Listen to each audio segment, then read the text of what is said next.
하고 넣었어요. 지금 오고 있습니다. 지금 오고 있는 거예요.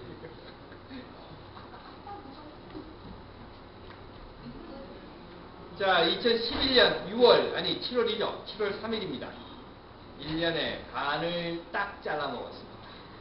반을 딱. 저는 피칸파이를 참 좋아해요. 근데 한동안 이런저런 이유로 해서 피칸파이를 못 먹었었습니다. 그러다가 얼마 전에 맛있는 피칸파이 하나를 찾아냈어요. 그래서 얼른 샀죠. 그리고서는 아껴 먹었습니다. 이 파이를 8조각으로 이렇게 잘라 놓으면요, 한 번 먹을 때마다 한 조각씩 먹게 돼요. 그러면 8번밖에 못 먹잖아요. 그래서 자르진 않고 먹을 때마다 조금씩 이렇게 띄어서 먹었습니다. 또 어떤 경우는 이제 칼로 자르면 너무 많이 잘라지니까 폭을 가지고 살짝 귀퉁이만 파서 먹기도 합니다. 눈에 잘 보이는 곳에 놔두면 금방금방 먹으니까 냉장고 밑에다가 딱 이렇게 숨겨둔 거예요. 그리고 얼마 지난 다음에 오늘은 좀 먹어야 되겠다. 그리고 냉장고 문을 딱 열고 밑에 선반을 탁 끄집어냈더니 피칸파이가 없어진 거예요. 저는 제 아내하고 저하고 둘밖에 안 삽니다. 그리고 제 아내는 또 피칸파이를 안 먹습니다. 그래서 아니 도둑놈이 들어와서 피칸파이를 주워갔단 말이야. 그리고 나서 아내에게 물어봤습니다. 야, 내가 먹어. 내가 피칸파이 못 봤어? 그랬더니 아내가 시큰둥하게 대답을 해요. 버렸어. 아니, 그걸 왜 버려? 그랬더니 곰팡이 쓸었어. 저희 어머니가 저 어렸을 때 늘 그러셨어요. 아끼다 못 된다. 시간은 어떻습니까? 아끼면. 물론 시간을 말이죠. 아낀다고 해서 남이 가져갈 수 있는 것도 아니고 남에게 줄 수 있는 것도 아니죠. 차라리 남에게 시간을 준다고 하면 고맙다는 소리라도 듣죠. 그런데 시간은 줄 수도 없고 가져갈 수도 없습니다. 하지만 시간은요, 다른 사람을 위해서 쓸 수는 있어요. 그게 시간입니다. 2011년에 반이 휙 지나가 버렸습니다. 우리 잠깐 기도하고 그리고 이야기 나누도록 할까요? 하나님, 한 해의 반이 지났습니다. 무엇을 하며 살았었는지, 무엇을 먹으며 살았었는지, 무엇을 생각하며 살았었는지, 조금 더 할 수 있었는데, 조금 더 갈 수 있었는데, 조금 더 줄 수 있었는데, 조금 더 용서하고, 조금 더 사랑하며 살 수 있었는데, 그렇게 하지 못했습니다. 한 해의 반이 남았습니다.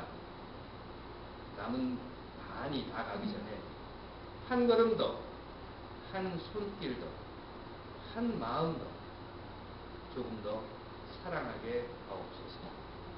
아멘.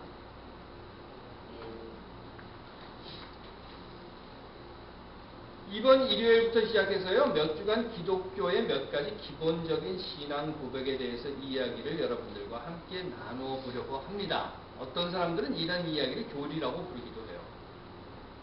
그런데 저처럼 이 로우 메이커가 아니라 저는 로우 브레이커인데 그러다 보니까 이 교리라고 하는 것을 별로 좋아하지 않습니다. 해서 이런 이야기를 잘 안 해요. 또 이 이야기를 하다 보면 제 스스로가 어떤 교리를 또 만드는 것이 아닐까 하는 우려를 갖기도 합니다. 하지만 그렇다 하더라도 구원이라든가 하나님, 삼위일체라든가 교회, 종말 이런 것에 대해서 여러분들과 함께 이번 주부터 이야기를 나누고자 하는 것은 한 번쯤은 정리를 하고 넘어가야 하는, 그래서 이렇게 규정 지어 놔야 하고, 제가 여러분들에게 이건 이렇고 저건 저렇다 라고 정리를 해드려야 하는 그런 것이기 때문이다 라고 하는 것은 사실은 아니고요. 여러분들이 궁금해 하시는 것에 대해서 이거는 무엇일까, 또는 최소한 교회라고 하는 이름으로 사람들이 왔다 갔다 했다라고 하면 이 정도는 들어둬야 할 것이 아닌가 하는 생각의 근거를 여러분들께 제공해드리기 위해서 이 이야기를 좀 해보려고 합니다. 지금부터 몇 주간에 걸쳐서. 그리고 첫 번째로 구원에 대한 이야기입니다. 구원 이야기. 마귀와 예수가 서로 자기 컴퓨터 실력이 좋다고 자랑을 했답니다. 내가 더 잘해, 네가 더 잘해 하고. 그러자 하나님이 그러면 너희 둘이서 시합을 해봐라. 그리고 문제를 내주셨다고 해요. 내가 심판을 보라. 문제는 뭔가 하면 스프레드시트 만들기부터 시작해서 뭐 워드, PDF, 포샵 하기 같은 문제를 쫙 내놓고 그리고 나서 시간은 2시간. 2시간 안에 이 다양한 문제들을 누가 가장 정확하고 그리고 누가 더 많이 만들 수 있느냐 하는 것이 문제였다고 합니다. 하나님이 준비, 시작! 하고 시간을 누른 후에 마귀는 열심히 자판을 두들기면서 또 예수도 열심히 손가락이 보이지 않게 자판을 두들기면서 문제를 풀어나갔죠. 거의 정해진 시간이 다 끝나갈 무렵쯤 되었는데 갑자기 하늘에서 우르르 쾅쾅 하고 천둥번개가 뜨더니 전기가 탁 나가버린 거예요. 전기가 다시 들어온 후에 하나님이 마귀와 예수에게 이렇게 이야기했다고 합니다. 자, 시간 다 됐다. 니네들이 지금까지 만든 거 프린트해봐. 마귀가 프린트를 탁 눌렀습니다. 아무것도 안 나왔죠. 왜? 전기가 꺼지면서 모든 만들어 놓은 것들이 다 날아가 버린 거예요. 예수가 프린터를 탁 눌렀습니다. 그러자 만들어 놓은 것들이 쫙 프린트를 해서 나왔어요. 그거를 보고 마귀가 이건 뭔가 문제가 있다. 그리고 하나님 앞에 항의를 했다고 합니다. 이건 무슨 음모가 있는 겁니다. 똑같이 시작해서 똑같이 만들었고 똑같은 시간에 전기가 나갔는데 그리고 똑같이 컴퓨터가 꺼지고 다시 켰는데 어떻게 내 건 다 날아가고 예수 거는 그대로 있습니까? 그러자 하나님이 든듯이 웃으면서 이렇게 대답했다고 합니다. Jesus saves. 이 부분에서 여러분들이 크게 웃어주시면 됩니다. 영어에서는 save 또는 salvation이라고 하죠. 그래서 salvation 암이 여러분들 들어보신 구세군이라고 하는 교단도 생깁니다. 헬라어에서는 소조 해서 그 소테르라고 하는 단어, 구원자의 원형이 바로 이 우리가 지금 사용하고 있는 구원이라고 하는 단어의 시작입니다. 단어의 의미에서 느끼셨듯이요. 구원이라고 하는 것은 구함을 받는다는 의미예요. 구함을 받는다. 그 말은 무언가로부터 구함을 받는다는 겁니다. 예를 들면 물에 빠졌어요. 물에 빠져서 뭐라고 하십니까? 살려줘! 그러죠. 미국에서 물에 빠져가지고 살려줘! 그러면 안 구해줘요. Help me! 그래야죠. Help me! 라고 외치는 것은 뭔가는 save me라는 말입니다. 그 말은 내가 지금 물에 빠져서 죽게 되었어요. 물에 빠져 죽는 그것으로부터 나를 구해달라는 이야기입니다.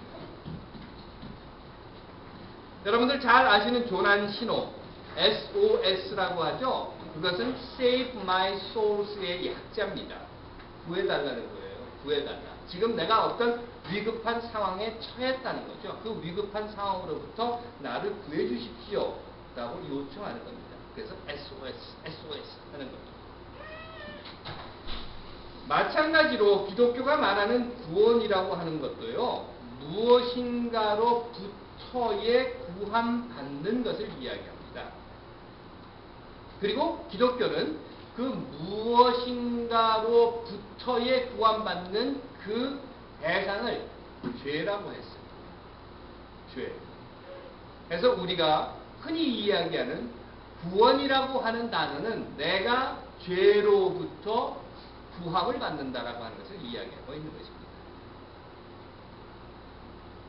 하지만 그 말은요, 뒤집어 생각을 해보면 죄로부터 구함을 받는다라고 하는 것, 즉 죄라고 하는 것이 전제되어 있기 때문에 그것으로부터 구함받아야 된다고 하는 교리가 성립함과 동시에 만일 죄라고 하는 것이 없다고 하면, 죄가 없다고 하면, 내가 물에 빠지지 않았다고 하면, 내 배가 지금 파손당하지 않고 있다고 하면, 내가 지금 나무 뿌리를 붙잡고 벼랑에 매달려 있지 않다고 하면 구원이라고 하는 것, 구해달라고 하는 것이 성립되지 않는다는 겁니다. 간단히 말씀드리면 머리가 아프면 애드빌이라든가 또는 뭐 먹습니까? 여러분들 좋아하는 타이레놀이라든가 뭔가를 진통제를 먹게 되는 거예요. 그런데 머리가 안 아파요. 허리도 멀쩡해요. 무슨 뭐 근육도 괜찮아요. 그럴 때에는 진통제를 먹지 않는다는 겁니다. 만약 그럴 때에도 진통제를 계속 먹으면 그건 흔히 말하는 대로 약물 오용이요 남용이 됩니다. 최근 들어서 지난 한 10년 사이에요. 미국에 굉장히 큰 심각한 문제를 일으키고 있는 신종 마약이 있어요. 그 마약이 뭔가 하면요. 메탐페타민이라고 하는 겁니다. 그런데 이 메탐페타민이라고 하는 마약은요. 에페드린이라든가 수다페드린이라고 하는 화학 물질로부터 나와요. 일반적으로 마약은 양귀비 추출액으로부터 나오는데 이거는 아주 특별한 화학 물질로부터 추출해서 나옵니다. 이 에페드린이라든가 수다페드린이라고 하는 것은 여러분들 잘 아시는 대로요. 감기 걸렸을 때 먹는 감기약에 들어있는 주요 성분입니다. 가보시면 이렇게 쉐브에 그러니까 일반 그로서리에 가보시면 거기 수다페 이런 감기약이 있잖아요. 그게 바로 이 수다페린으로 만드는 거예요. 그러니까 그 안에 그 성분이 들어있어요. 감기 걸리셨을 때 감기약 먹으면 기분이 어떠십니까? 온몸이 노릇노릇해지고 기분이 좋아지면서 특히나 밤에 먹는 감기약을 먹었을 경우에는 아주 편하게 푹 잠잘 수 있게 만들어줍니다. 그게 바로 이 에페드린 또는 수다페린이 가지고 있는 특성이에요. 이 에페드린, 수다페린이라고 하는 것이 무슨 역할을 해주는가 하면요. 사람의 뇌에 작용을 해서 도파민이라고 하는 화학물질을 이렇게 분비시키도록 하는 역할을 해준다고 합니다. 도파민 들어보셨죠? 뇌에서 분비되는 것인데요. 간단히 말씀드리면 사람의 기분을 굉장히 좋게 만드는, 릴렉스하게 만들어주는 그런 물질이라고 합니다. 이런 도파민은 우리가 일상적으로 생활하는 곳에서도 발생한다고 해요. 그래서 환경이나 특히 음식 같은 것에서 발생을 해서 우리를 기분 좋게 만들어주는데 혹시 들어보신 분들도 계실지 모르겠지만 오르가즘에 이르면 분비되는 도파민의 유닛이 100에서 200이랍니다. 그런데 너무 그렇게 대단한 건가 보다 하고 생각하지 마세요. 오르가즘에 이르러서 100에서 200의 도파민이라고 하는 것은 치즈버거 2개 먹는 양이랍니다. 치즈버거 2개의 양의 도파민. 그리고 코케인은요, 사람으로 하여금 도파민의 유닛이 350까지 이르게 한다. 그래서 코케인을 먹으면 기분이 좋아지고 이렇게 되는 거죠. 그런데 이 메탐페타민은 도파민의 증가율을 1250까지 올린다. 그러니까 한번 먹고 나면 중독되고 마는 거죠. 그 기분의 상승까지. 그리고 이 중독이 매우 심각한 것이어서 사람을 완전히 파괴 시켜버린다고 해요. 예전에는 서부에서부터 시작이 되었는데 요즘 점점 동부 쪽으로 다가오고 있다고 합니다. 그래서 최근 들어서는 동부에서도 이 메탐페타민이 계속해서 발견되고 있다고 해요. 구원이라고 하는 것은요, 죄라고 하는 것이 전제되어 있어야 합니다.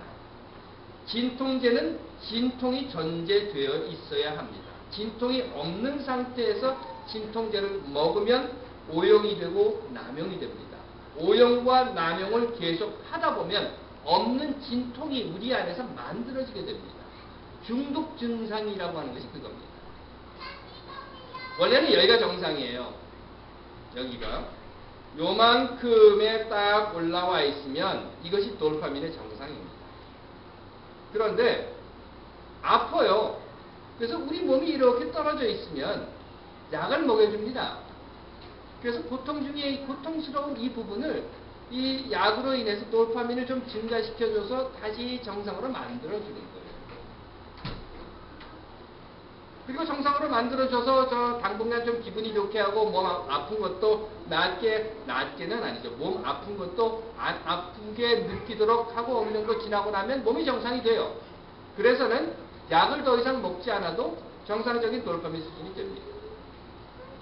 그런데 어느 순간에 이 정상적인 도파민의 유닛을 1250까지 약으로 인해서 이만큼 딱 올려놓고 나면 그 다음에는 뭐가 문제인가 하면 내가 지금 올라가 있는 이 1250이라고 하는 곳이 정상인 것처럼 느껴져요.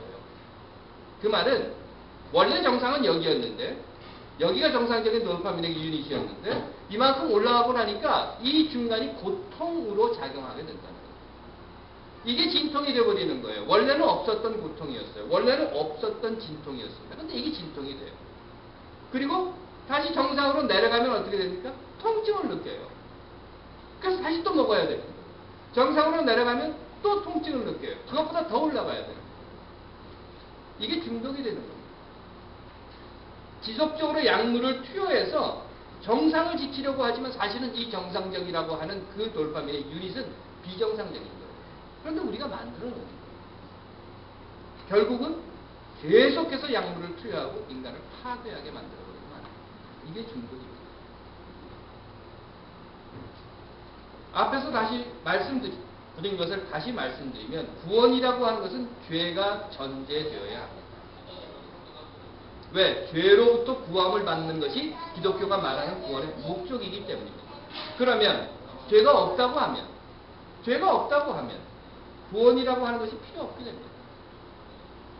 죄라는 병이 없으면 구원이라는 약을 먹을 필요가 없게 되는 거예요. 그럼에도 구원이라는 약을 먹고 기분이 좋아져서 자꾸 먹다 보면 앞에서 제가 말씀드린 것과 같은 메탐펜다민의 중독 효과에 빠지게 됩니다. 다시 돌아가 봅시다. 그러면 구원이 뭔가? 죄로부터 용서받는 것이다. 그러면 죄는 뭔가? 하나님의 뜻을 어긴 것이다. 그러면 하나님의 뜻은 무언가? 최초의 하나님의 뜻이라고 하는 것은 아담과 하와에게 선악과를 따먹지 말라고 한 것이다. 그런데 아담과 하와가 선악과를 따먹음으로 해서 하나님의 뜻을 어겼고 그로 인해서 우리 모두 인류는 다 죄인이다. 그러므로 예수를 믿고 구원을 받아야 한다. 보통 여기까지 이야기하고 나면요. 흔히 교회 다니는 사람들이 아멘 그럽니다. 만약 안 그러면 설교하는 사람이 또 이렇게도 이야기해요. 믿으시면 아멘. 그러면 그때 어쩔 수 없어서 아멘 그럽니다.